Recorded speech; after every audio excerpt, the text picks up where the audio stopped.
Raf. James. It's the end of the year. Yep. It's the silly season. Fact. Many podcasts that you listen to might go dark over the Christmas period. Unfortunately. Many of them might put up like sort of a half-assed best of. Yeah, they're not hustlers, they're not grinders. They're not hustlers and grinders. We continue throughout the Christmas break. So as we have in previous years, we record a marathon session at the end of December, which keeps us going through to basically the middle of January. Yep. This will be the first episode you hear. It is not the first episode we recorded. But it's all right. Maintain the illusion. So what you're going to hear, because as we've said, I think we said it last year as well, we are a ruthlessly honest podcast. We are going to go back to our predictions at the end of last year. That's right. Approximately 365 days ago, 13 months ago, you'll work out what that means in the coming episodes. We will. We're gonna go through our previous predictions from the end of 2024. We're going to audit them. Yeah, we're going to audit them. We're going to see if we did... So this time last year, we made predictions about the last 365 days. Exactly. And we're now going to say, were they right? Were they wrong? Should you even be listening to us? No. And we're also going to have a bit of a what happened in 2025. We're going to have a bit of a look back. And then in our premium episode, which will be for our paid subscribers who are looking for alpha, we are going to predict what is going to happen in 2026. Yeah, so that's the thing, though. In this episode that's happening right now, if we were completely wrong a year ago, if everything was so far off, it's probably not worth subscribing. Don't subscribe. But if we were bang on in some regards, get the wallet out.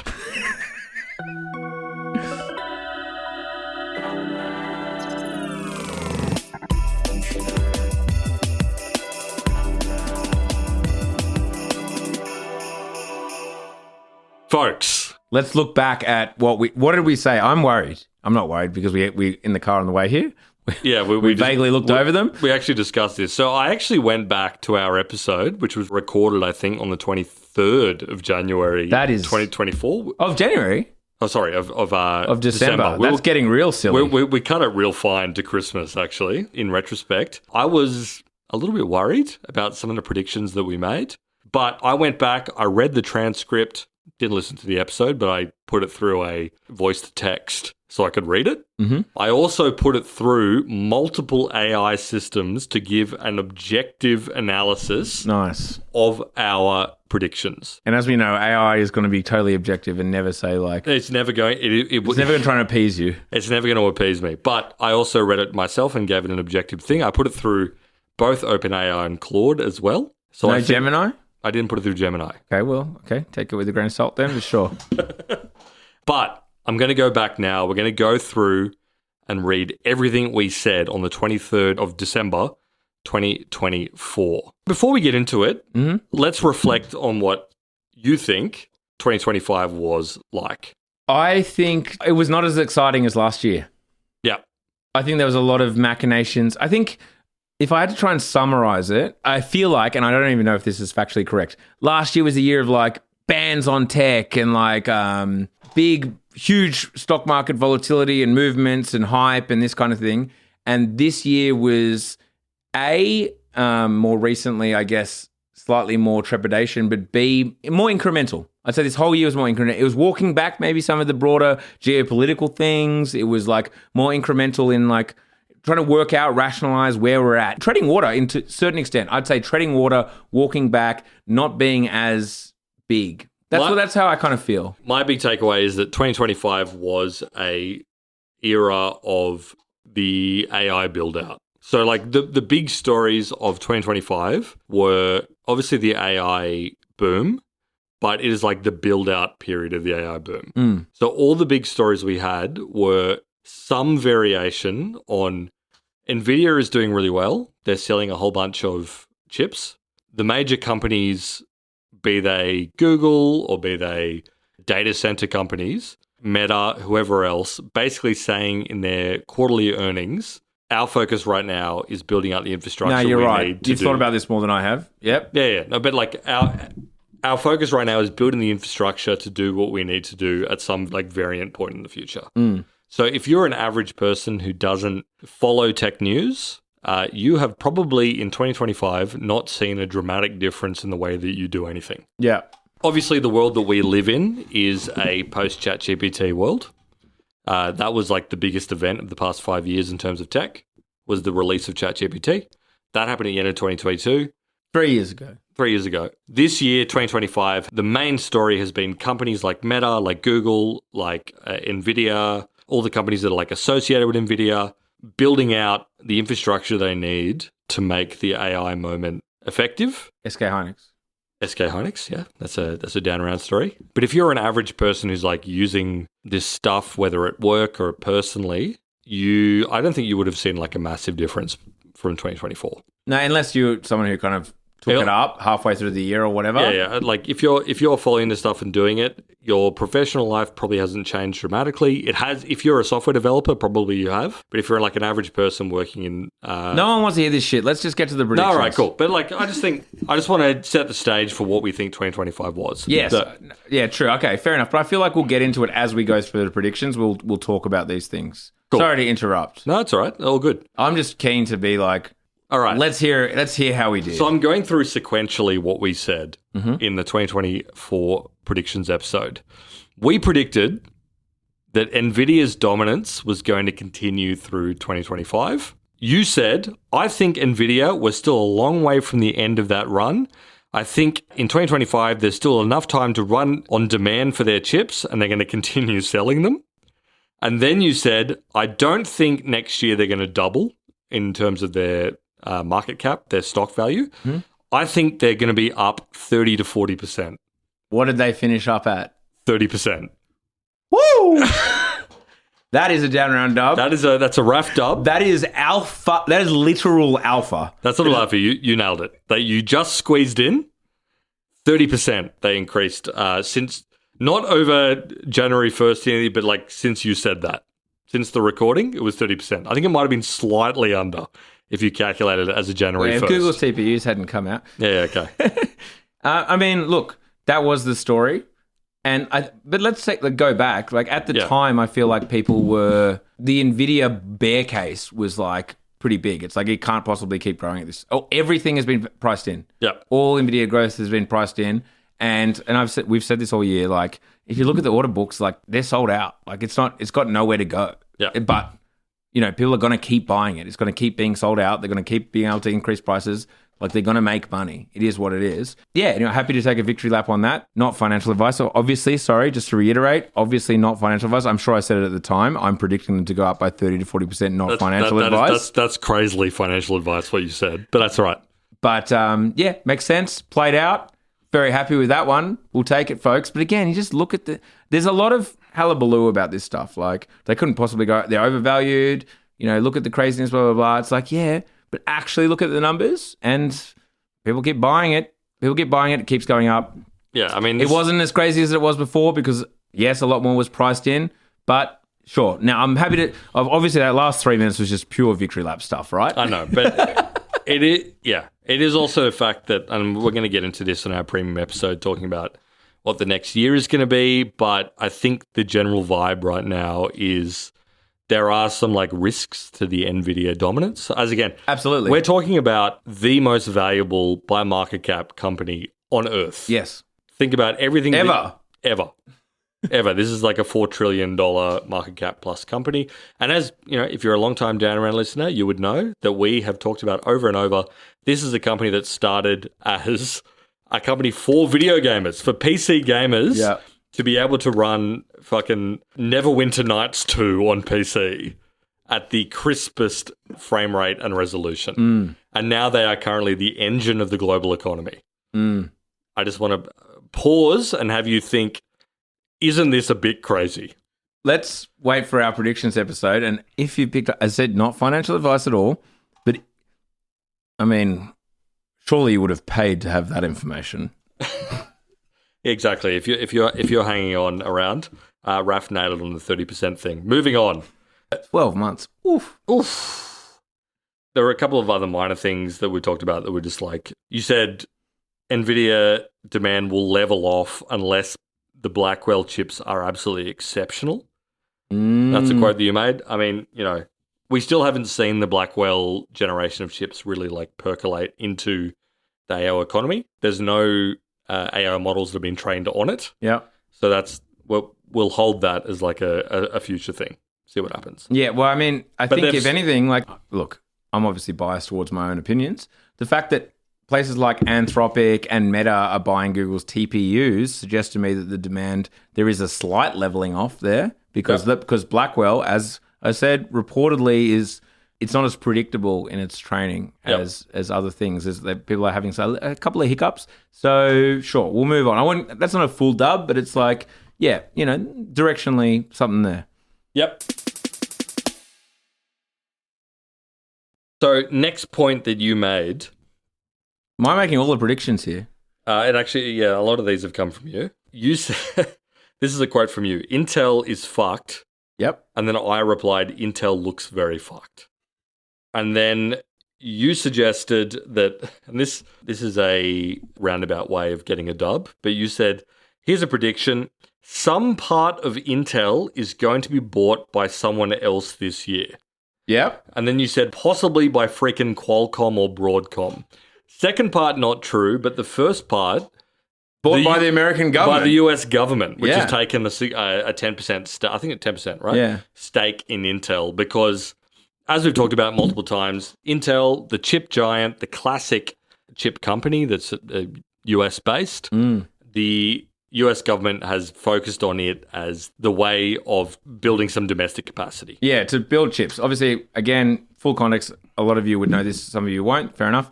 Obviously, the most advanced microchips are made in Taiwan. Taiwan, politically volatile area for various reasons. Totally. Also, earthquake prone. Yep. So good to have contingencies, especially at home if you're the United States. They want to be able to build those things. Intel's the only one who possibly has the capability to do that. Intel's plan was build their own foundries, as in the capability to build things even for other people, for other customers. They've struggled with that. It's insanely expensive. Foundry hasn't taken off yet. They don't have any external customers. There's vague ideas to like potentially get people in. But point being, they're spending a lot of money. Their chips are behind. They missed the mobile era. They missed the AI era. But they are the good old American company. And they were failing. Someone needed to step in and potentially and help them out and buy them. It wasn't Qualcomm or Broadcom, but in fact, the US government The US government stepped in. And here's the quote directly from Raf. The whole idea of an American-owned company making 2 nanometer now seems further away than it did at the time that we did that episode about Intel being fucked. And I think this is probably still true. Yeah. I have heard whispers of like people that are like industry adjacent saying that Intel is actually cooking. And they've got some juice. There's something happening. Yeah. But again, if you were to bet between Intel being able to produce 2 nanometer chips and China being able to produce 2 nanometer chips, there was a story that came out. 14A, I think, is the one that everyone's looking forward to with Intel. There was a story that came out. Reuters reported, I think it was between our last episode and this one, they said that China's quote-unquote Manhattan project to build a chip is actually bearing fruit. Yeah, I mean, let's touch on that for a minute, actually, because this is like... And sorry, we're in chipland as well, so I know some people don't find this as interesting. But like, again, key. Obviously key. Like literally the entire world is built on this stuff, so that's why it's important. I think we said this originally on our chips episode, which was like one of our first 30 episodes were like, sorry, you have to know about this stuff. Yep. But because it's the most important thing in the world, evidently. But so ASML, the Dutch company, makes the extreme ultraviolet lithography machines that go to TSMC, the Taiwanese company that makes basically every chip that you know and love. China was banned. Part of the China chip ban, the most important thing basically was like China are not allowed to have EUV machines, extreme ultraviolet lithography machines. That technology, that's the one that enables you to basically make these chips smaller and smaller and smaller. And as a result, make the cutting edge chips that go into AI, that go into the chip that goes in your iPhone. Yeah. All the rest of it. And like, again, just to vaguely put some numbers on it, before that, the technology was DUV that people thought could get down to, and these nanometer numbers don't really matter, but like DUV could only get down to 9 nanometer, maybe if you did some crazy shit, 7 nanometer, whereas EUV can get you down to like the 2 nanometers, et cetera, et cetera. They're not allowed to ever have EUV, so they can never be cutting edge. The news, Wall Street Journal? So it was Reuters. I'll read Reuters. the interesting intro paragraph just to give you a sense of the stakes. In a high security Shenzhen laboratory, Chinese scientists have built what Washington has spent years trying to prevent, a prototype of a machine capable of producing the cutting-edge semiconductor chips that power artificial intelligence, smartphones, and weapons central to Western military dominance, Reuters has learned. Yeah, and the story is basically that they've got some old-ass ASML, that's a Dutch company that makes the machines, equipment, and like reverse engineered it, and it vaguely works. Now, people are overreacting a little bit to this. Like, it does seem like it's still 10 years away. Like, this shit is so fucking hard that, you know, like, it takes a long time to get here. But it is, I mean, I think we've said as well, don't bet against the Chinese. Don't bet against. There's never, no one has done well betting against the Chinese. But again, just to give you a sense of the stakes, the only people who have managed to do this currently are ASML. Yeah. ASML, a Dutch company, they build the machines that then go to Taiwan that you build the chips with. Again, this is Dutch ingenuity. This is the one thing. Well, the interesting thing about ASML is like they have something like 3,000 or 4,000 suppliers. Yeah. That's basically the genius in a lot of ways. Obviously putting those pieces together, but it's very, very, very hard to replicate that. Yep. Like, actually, especially domestically. I will read this from the story because Reuters did this story and ASML gave Reuters a statement. And it was a very short statement, and it makes sense that companies would want to replicate our technology, but doing so is no small feat. Yes. Hilarious. Which is basically the thing. It's like, that's why... It's like, good luck. Dumb guy is like, why doesn't someone else make an ASML machine? And he's like, yeah, good luck with that, brother. Yeah. That kind of took 300 years of various interlocking things happening around the world, including certain weather patterns, that led to the fact that ASML exists. And keeping in mind, the Dutch sort of invented capitalism. The Dutch invented like the global supply chains in like the 17th century that led from there to them building room-sized machines that manufacture, which also cost 150 to 200 mil each. That also bring in like German industrial like lenses, and shit. Or like Japanese doing the lenses, the Germans doing like bolts that go on the machine that are insanely precisely produced. It's hard for the Chinese to do, but chemicals from South Korea, like as in they're pulling in shit, and the chemicals, by the way, from South Korea also like are using like African kind of like rare earths. Yeah, and, like, exactly. It's hard to do. ASML are kind of like a conductor of this giant supply chain orchestra, but the point is that the Chinese they're probably still behind. I agree with you. Absolutely, but they're catching up. Yeah, and again, it'd be insane to bet against them. And whatever your time horizons are for them catching up, you probably need to shorten them. Totally. That's neither here nor there, but yes. But anyway, this loops back to the fact that it's like Intel also have a battle to do this as well. And we said last year, Intel is not going to become a viable US TMC analog in the absence, and this is what you said, I believe, of massive government support. We've seen the massive government support. Thank you. 10% investment. That's a huge dub. That's it. Yeah. Well, I mean, they haven't obviously made it. A TSMC analog is, that's a long way away. But the government support have come in because that was the only feasible option. And while we're on chips, I'm just going to add this. This was from me. I'm not going to do a massive victory lap because this is my exact quote. Here's another prediction. Apple will release a new chip that'll probably be quite good. Okay. True. What did OpenAI and Claude give you on that? A W, but they were being extremely generous because we knew they do that every single year. What are they up to? The A17, A16, 17? I can't remember, but I'm holding the new. Oh, actually, I need to put a correction in that I forgot to do last week. Okay. I said 2 weeks ago that the fastest single core performance in the world was the M5, and I said the second fastest was the M4. It's not. It's the A7. It's what's in the phone. Yeah, right. Yeah, the fastest single core performance is the Apple chip in the world.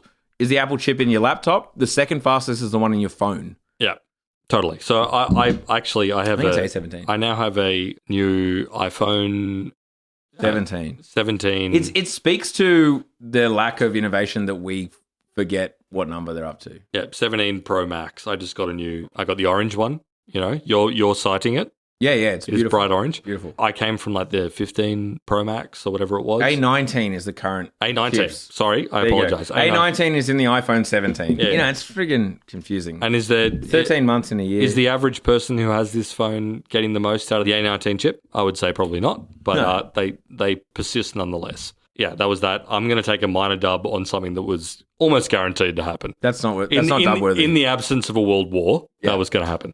Yeah, you're not making money on Kalshi for that one. No. And my next one also came from me. We're going to get GPT-5. True, we did. We did. And I said probably relatively early in the year.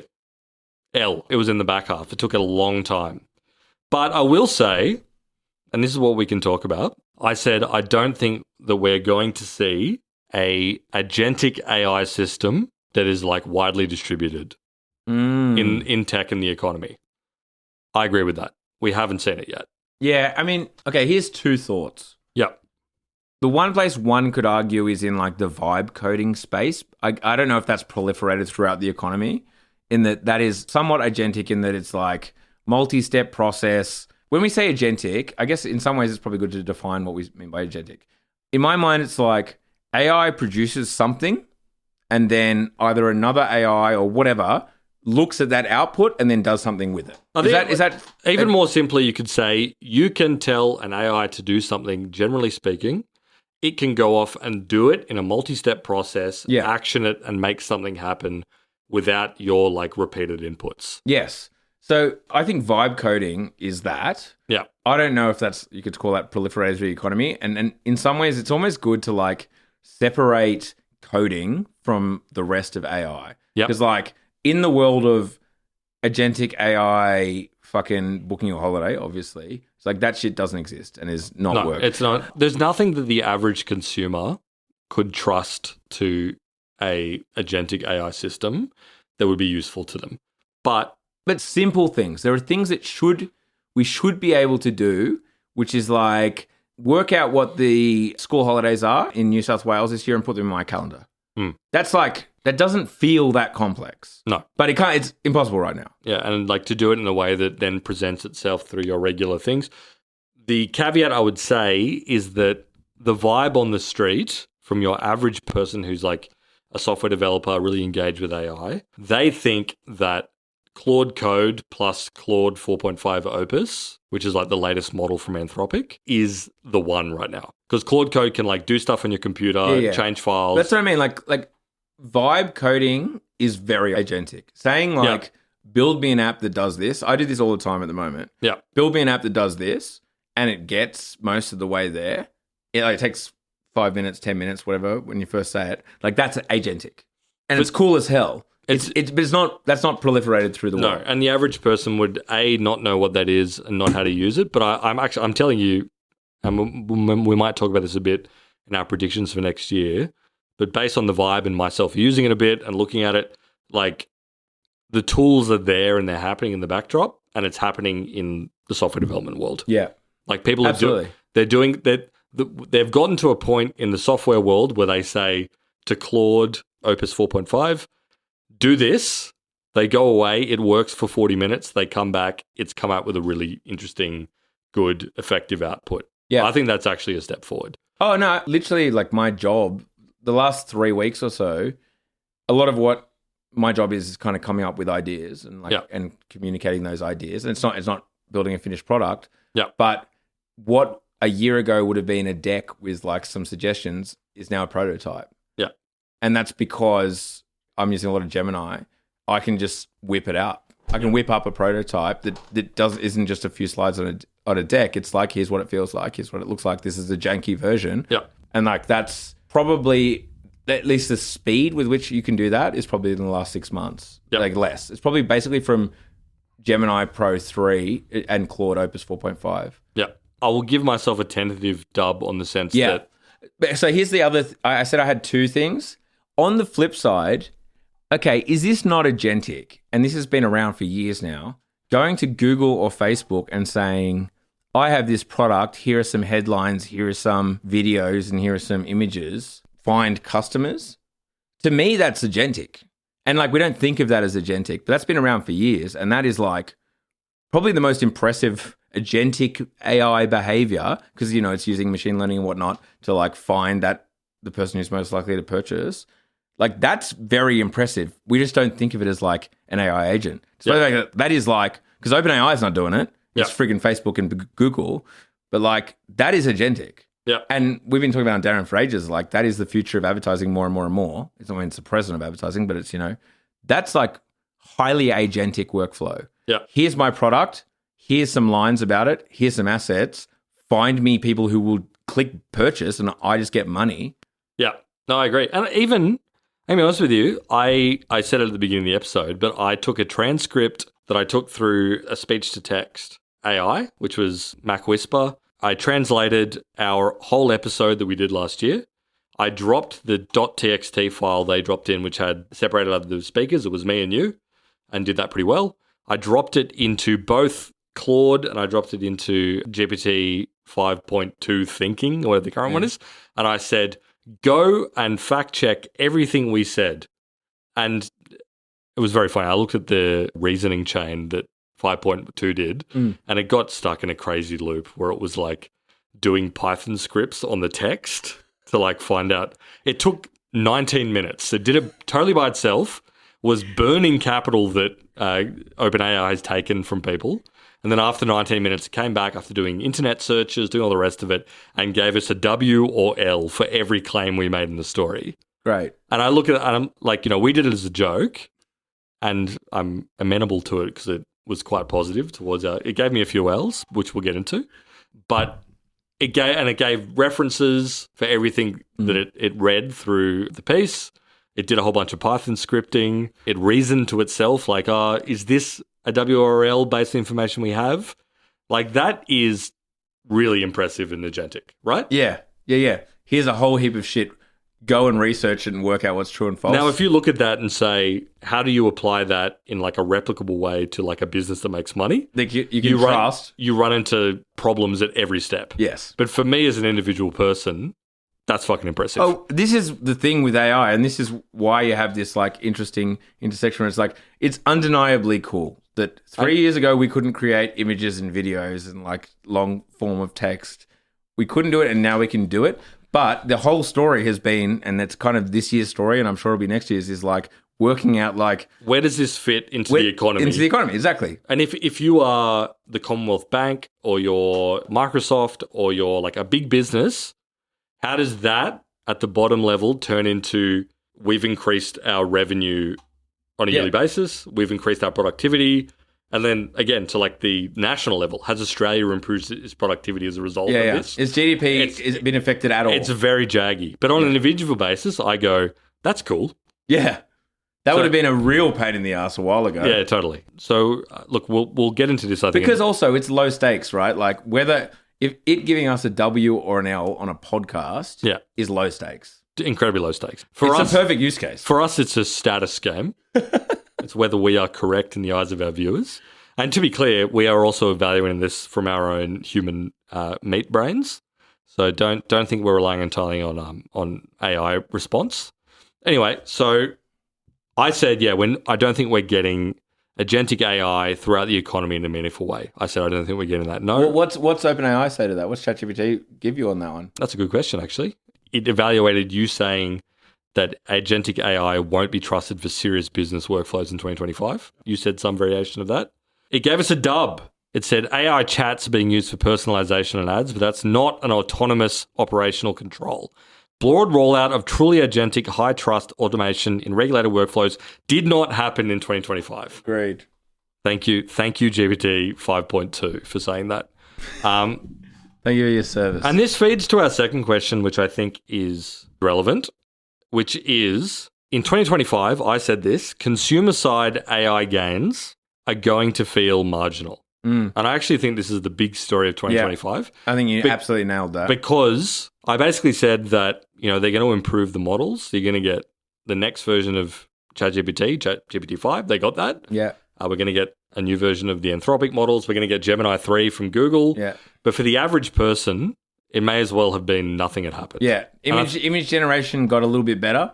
Image generation got better, and that's good for like slop shit. Well, I mean, no, I think there's some use cases there. Like, Yeah. I keep saying this because like I'm renovating my house, but now I have friends of mine who are also renovating their house who I was like, you should use this. And they were like, oh, that was actually awesome. Like they're using it. But like, that's a marginal improvement. But yes, as far as text is concerned, I don't know if it feels better. But like what percent? There was a big story in the information. They've been covering like the OpenAI stuff over the past little while. And I think this kind of backs in what we were saying. And this is part of their code red shit, right? Yeah. Where they were like, we're doing all this crazy cool research stuff. We're improving our models. We're releasing new models. They're becoming more capable. But the average consumer, which is what OpenAI have been targeting through ChatGPT, they saw the big jump from GPT-3 to 4. Nothing that's come since has really like massively changed. No. It's been tinkering at the edges. Yeah. The average person is not using crazy cool stuff. You absolutely nailed it. And to be fair, again, right now we look back and I'm sure everyone listening is like, well, yeah, sure. Like we didn't think it was going to be a massive change. But like at the time, I feel like the vibe was like everything is changing.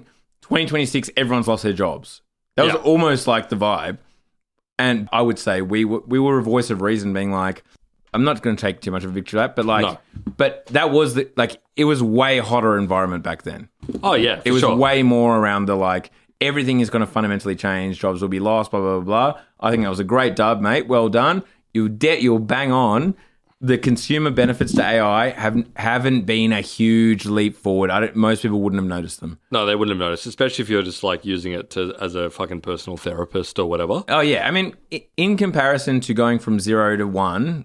Peter Thiel, shout out, friend of the pod, of like, hey, check this out. I can ask ChatGPT to like write about Christmas in the style of Eminem, and everyone going, "What? That's crazy that you can do that." Yep. We have been nowhere close to that since.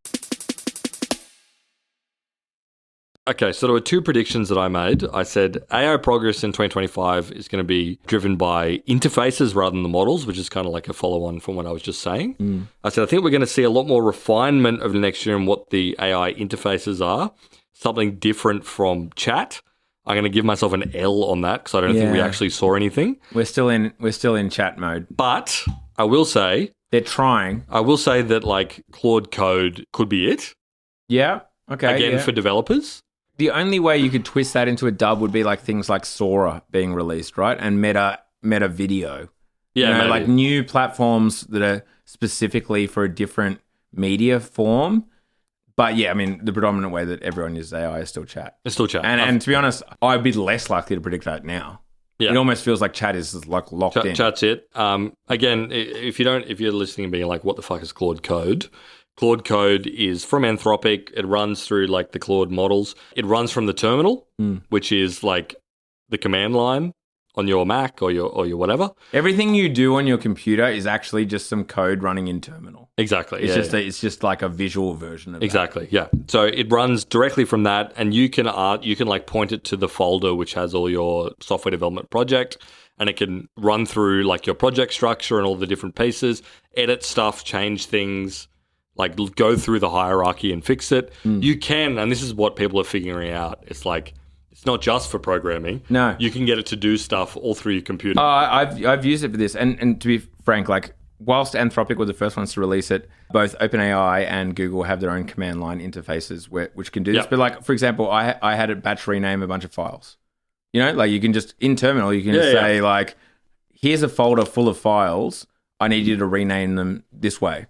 Like, and it runs some Python and it then changes the name of like 200 files. I think that like an average person who has like a professional job could find like a really useful use for Claude Code like agentically. Yeah. Be like, take all these documents that I have sitting on this folder and like even like organize them by some... Create a bunch of folders that are based on months and then put the files in those folders whatever month they were created on, or whatever it is. Things like that. Or even go through all the folders that I have in this drive I have, which has all my like spreadsheets and like random documents, and like come to a conclusion about this. Create files. Like I've used it to create files. Create a CSV that's a list of all of the files in this. And I think that would be like an effective agentic system that's useful to the average person, but the interface right now is not right. Oh, no. I mean, terminal, no one's popping open terminal. Your average also, I'm sorry. Okay, this is one for the coders, right? The devs, which is like, how is this so rare? In terminal, so I type out hello world, a classic. I want to delete, I've spelt it wrong. I've said HELLP space world. I'm like, oh shit, it's a P instead of an O. I want to go back. I want to click my mouse. Yep. Behind the P, press backspace and press O. I can't do that. I have to delete all of the words or install some other thing that allows me to like code back to like the fifth letter to delete and replace. There is like a one terminal that lets me do it, but you have to like download and install like a different terminal to allow me to click in the middle of a sentence and press backspace and replace a letter. Are you serious, guys? Yeah. We haven't fixed this? Yeah. What are we doing here? Don't say like, well, if you just do all these million shortcuts no one's going to do that shit. No, are you serious? Yeah. I can't click and then delete a letter and then replace it with the proper letter? You've got to be kidding me. I can't copy and paste? Yeah. Fix it. Fix it immediately. I think the big takeaway from that is that there's like, and people are talking about this now, it's one of the big x.com conversations right now. What I'm saying? No, you have to be able to click a... No, but that there's like an insane amount of power that would be useful to the average person that's like, these models can do now, and they do it through Claude Code, but the interface is fucking too nerdy and annoying. Yeah. And if someone, and it may be Anthropic, it may be someone else, I know Google's working on stuff like this, to like put this in the hands of the person who is like, I just do fucking documents on my computer. Yeah. And I just want to say, like, take the dates out of this Word doc and put them in my Cal. Yeah. Or whatever it is. And whoever does that, without even an update to the model... No. That makes it more powerful in the abstract. I mean, this is why OpenAI should be, and ChatGPT should be winning, because it's like a lot of people would have ChatGPT downloaded on their desktop. Yep. And if I can say to my ChatGPT, rename all these files or whatever it is, yeah, absolutely.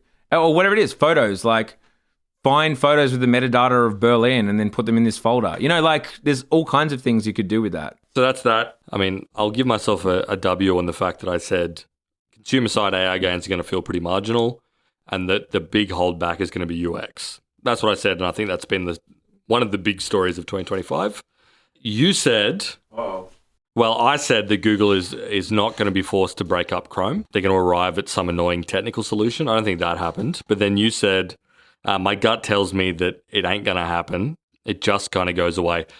This year, Chrome, the breakup of Google, that did not happen. Yeah, that's huge, Dub. Yeah. And again, at the time, people were frothing at that idea. Yeah. Like the Didn't happen. Did not happen. Dub. Huge dub. I would probably renew that one for the next year.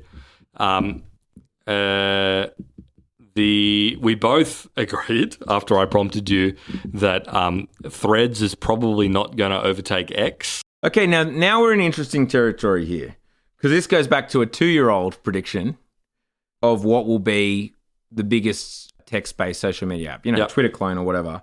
So Threads was the number 2 app in the App Store for 2025. Have we got some numbers on Threads? Can we get some numbers? Let's pull them up. All right, I'll pull them up. Let's get some numbers on Threads. Meta's version of Twitter. Yeah. There was an interesting period. Through all the calamity of Elon Musk and Twitter / renaming to X, obviously we had Mastodon, Blue Sky, the Black Dorsey one, and then Meta Twitter, which did I say it was going to be the number 1 or number 2? You said it was going to be number 1. But you said Blue Sky was going to be number 1, I think. I don't think I said that. I did. I still over-indexed on Blue Sky. Well, I mean, Forbes reported in November that Threads, for the first time, beat X in global daily active mobile users for the month of October. I am still skeptical that any of that is true. Yeah, I think, and this is someone who I would be able to take the biggest dub ever if like this were to be true, I feel like, because, I was an early Threads bull in a way. I feel like I said Twitter was still going to be number 1, but Threads 2, but maybe I said Threads was going to be number 1. Who knows? 2 years ago, this is. I agree that I think the way that Threads counts daily actives, it could potentially, I don't know this for a fact, but could be a bit juiced through integration with Instagram. I think like the pub test is the fact that like it's really clear that, and this could just be like an elite thing, like the people who matter use X, and it could very well be that like the proles are using Threads. But it's very, very clear that like X is still generating content and like political relevance in a way that Threads is not. Yes. Although this was one of the things that like really shocked me is that I was on the metro in Sydney this week. Oh, that's right. And obviously we've had like a bunch of Ills, like the terrorist attack in Bondi.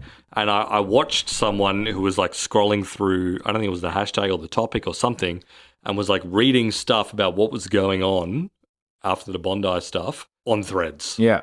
And I was watching him on the train reading that, and I was like, interesting. I've never heard anyone do it. No one's described ever doing that to me. Yeah. No one's ever said, I saw this on Threads. But he was going through like a feed of people, like it must have been in like a topic or something. Yeah. And I was like, damn, that's the first time I've ever seen that. I wonder if there is an audience, which is probably huge, who never got on Twitter, got pushed towards Threads through Instagram, because they were really juicing it, and do in certain situations around certain topics, like find it vaguely useful, because the text-based medium is useful for It's good. For following news, it's better than anything. Yeah, exactly. Like, you don't have to tell us or probably most of our audience that. And so, like, if you never got on Twitter, you might be like, oh, this is actually quite useful, but your only context for it is being pushed there via Instagram. Yeah. Totally. How big's that market? I mean, it might be fucking huge. I think it's pretty clear. I was on X reading about the Bondi stuff while it was happening. I had like a window open reading that because I was reporting on it for work. I looked at it when I was trying to figure out what was going on with like the mass shooting in the university in the US. I mean, so these are all mass shooting stuff, but like a bunch of stuff recently where I've been trying to figure out what's going on with some major live happening event. Yeah. And X is fucking terrible for that now. Yeah. The vast majority of it is just like horrible, viral, not true content. Yeah. And I'm open to the fact that Threads could be maybe slightly better. Yeah. I just haven't. Well, there's just got to be that mass movement over there, right? Yeah. Like, there's that big cultural shift, because it's like, are the breaking news heads who are like, well, that's it. Are journalists over there? I don't think they are. Yeah. Like, I don't know if there are any like breaking news journalists who are posting this has just happened on Threads. I mean, I'm sure there are, but they're very few, right? And why would you when what's his name, the Instagram boss, said at the beginning, we would prefer this to like not be the news platform. Yeah. And obviously he said that because it was like, I don't want to get sucked into the same issues that we had with Facebook news. But I think that would have turned off anyone that was actually like breaking news properly. Yeah. Well, they don't want it to be news. They want it to be like talking about, like fiction and sport and whatnot. You still see journos posting on X. Yeah. Like that's still happening. And what's his name? Nikita Beer seems to think it's important to bring newsbreakers back to X rather than just like outraged slot merchants. Yeah. Which is the right move, but whether Elon agrees with that is another question. Yeah. He seems to enjoy the outraged slop shit. Yeah. Anyway, we did say that I don't think Threads is going to overtake. It seems like on some metrics, but my pub test vibe is that hasn't happened. No, but it is interesting that it does seem to be gaining ground. I haven't spent enough time on there. I should spend some time on there during something and like get a gut feel. But it's very hard to do because I can't be bothered and I don't like opening apps. Opening apps is, I would strongly counsel anyone against that. I'm going to open Threads. Yeah, I don't follow many people on there. I think. Should we do a classic down round bit, which is like we both read our top 3 Threads posts? Oh, I have to re-download it.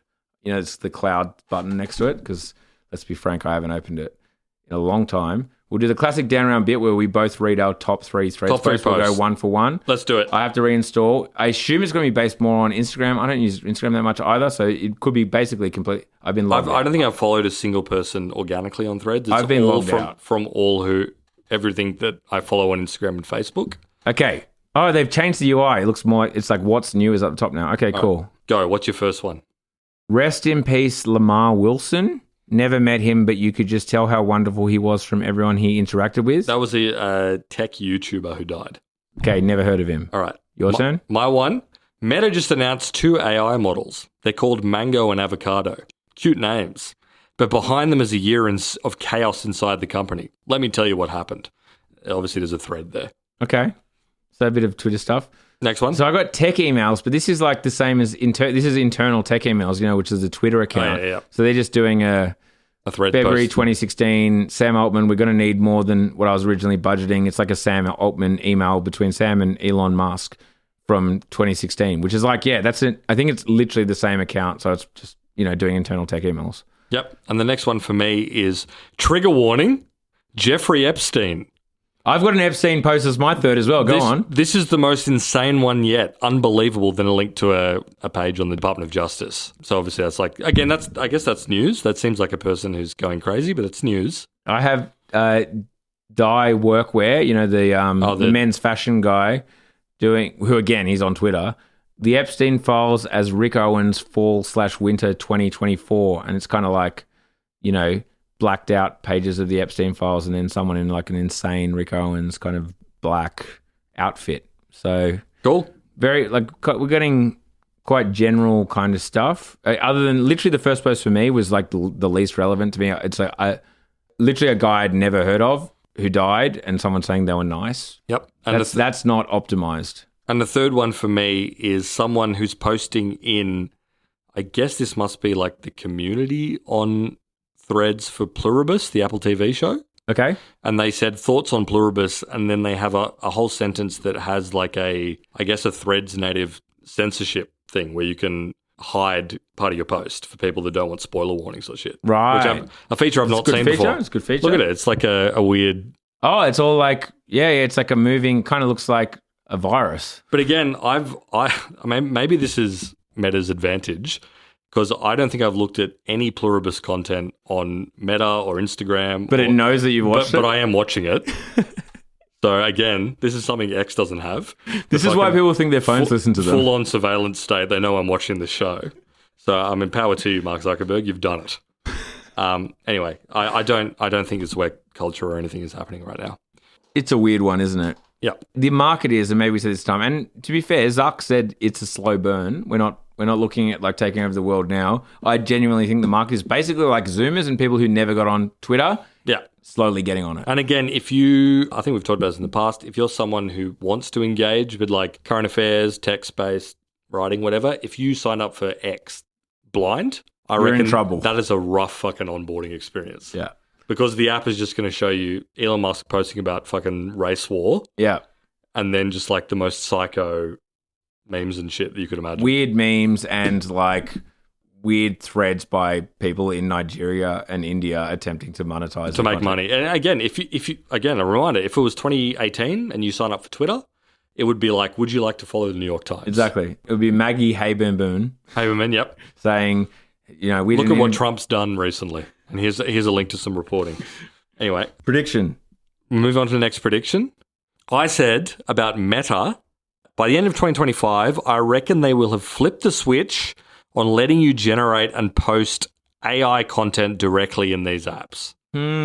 I think that's like a light W.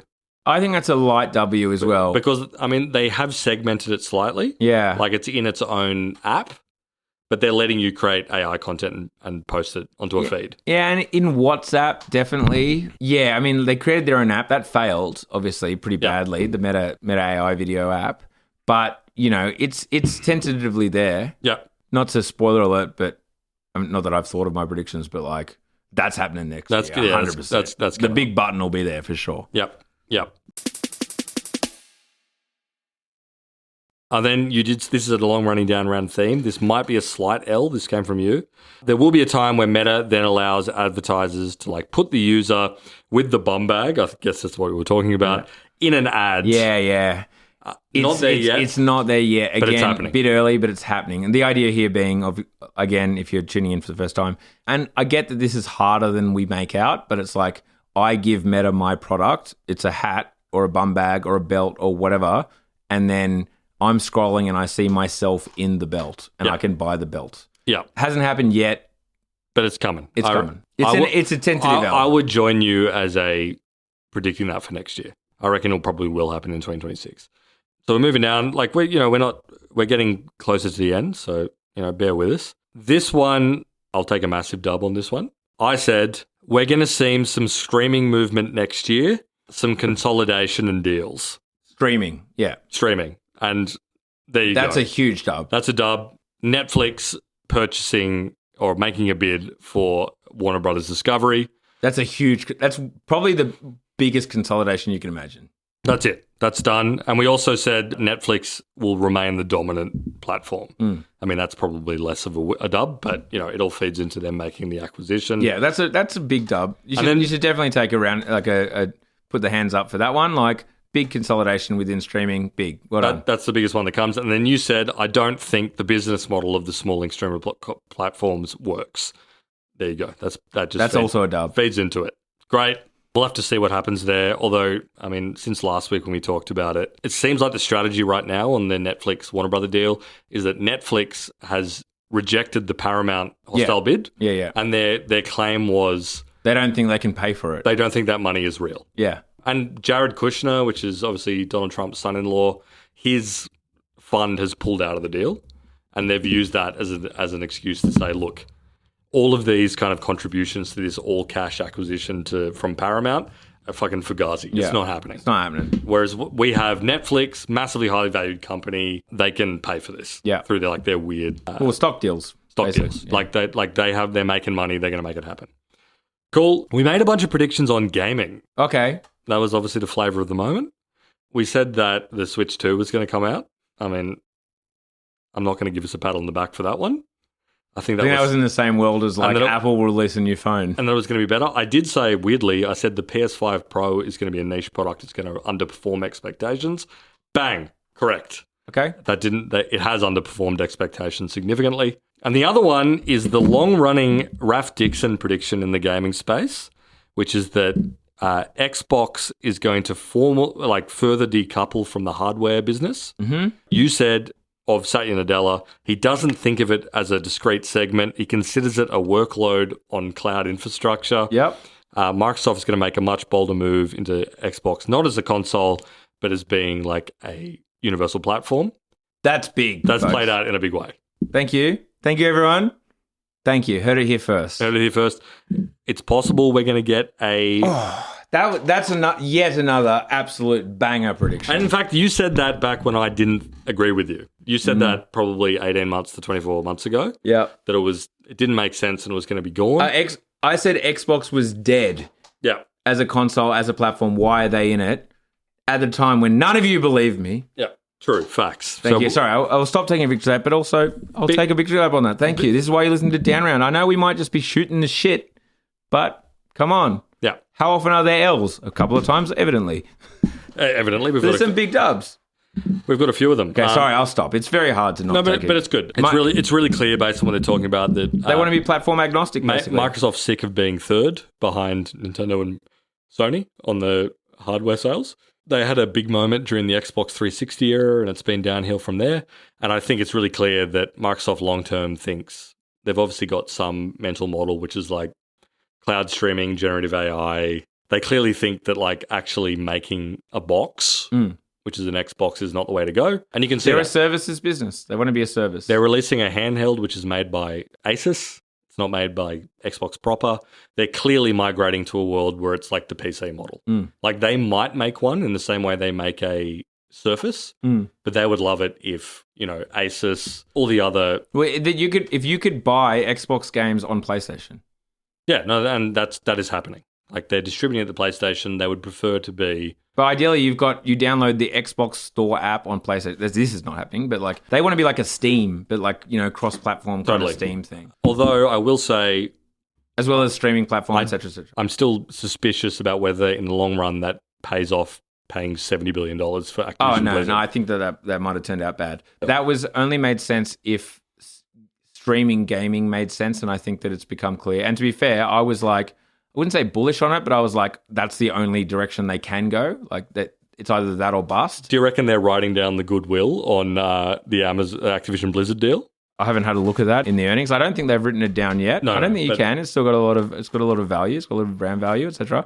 Yes, in a world of like streaming games from the cloud, like that makes perfect sense. You can see the NBA heads. You can see the strategy being like, Microsoft is a cloud service provider. All apps are moving to web apps and like streaming, etc. So therefore, games will run as workloads on Azure that you pay a subscription to access the cloud workload that's running on, our data centers, etc. You can see the thinking. It's just like the business model actually doesn't play out that well because as we've discussed a million times before, the only people who are going to pay for your subscription service are people who would be paying more for the games in the first place. Yep. So I think we did pretty well in our predictions. I think we did really well. I think we did well. I'm going to go. So most of the things we just talked about were covered by when I asked GPT 5.2 Thinking to do a 20-minute evaluation of what happened. Well, you didn't ask it to be 20 minutes. It just took 20 minutes. It just took fucking 20 minutes. I will, in the interest of honesty, Yeah. it did. It gave us a lot of W's. Yeah. It did give us a couple of L's. One was that I said 1 billion people, 1 billion new users coming online in 2025. I have no idea why I said that. That's crazy that you said And that. it said- I'm going to suggest that you maybe said that jokingly / facetiously. tongue in cheek, but I'm in the interest of honesty. GPT has given me an L on that, Yep. and said 2025's increase is more in the vibe of 240 million people. So Factor of 4, but that's factor of 4. directionally correct. A lot of people came online. But it also gave us a W that I'm going to strike down, which is that you said some part of Intel is going to be bought by someone else. And it said Intel agreed to sell 51% of Altera to Silver Lake in April 2025. I don't know what the fuck Altera is.